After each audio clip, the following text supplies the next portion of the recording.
Bernie Sanders wants to make college free. We've all heard him say it, right? Senator Sanders admits that the only way he'll win this election is if young people vote. So Mr. Anti-Corruption is bribing the youth of America with money. Free tuition, free college, but only if you don't forget to vote. Take a look. We have hundreds of thousands of bright young people today who cannot afford to go to college. That is crazy and unfair, not only to the individuals, to the young people, but to the future of our economy. You know what's unfair, Senator Sanders? Taxing the rich and giving their money to entitled college students who want to throw parties and live outside the supervision of their parents on somebody else's dime. Let's take a look at how Bernie's going to make this happen.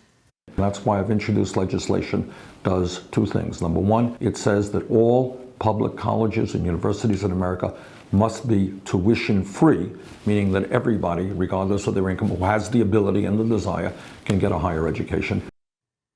Now, you say, Senator Sanders, that you want everybody, regardless of their income, to be able to go to college, but your plan won't make that happen, sir. Your plan, having government mandate that public colleges are paid for with our tax money, that's actually going to make it more difficult for low-income families to send their kids to college. Let's break it down.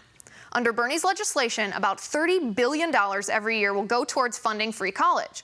$17 billion of that go to people in the upper half of the income distribution, and only $13.5 billion of that go to low-income families. That's not all. Which of these two groups has a harder time paying for non-tuition costs for college, for room and board or for textbooks, for the innumerable other university fees that students get slapped with? Bernie's plan of so-called free college turns a blind eye to the $18 billion that low-income families will have to pay for living expenses. Anybody who goes to college knows it's not just the tuition itself that's so expensive. But Bernie's plan ignores this $18 billion price tag on low-income families, and none of that $18 billion is covered by any other governmental grant program.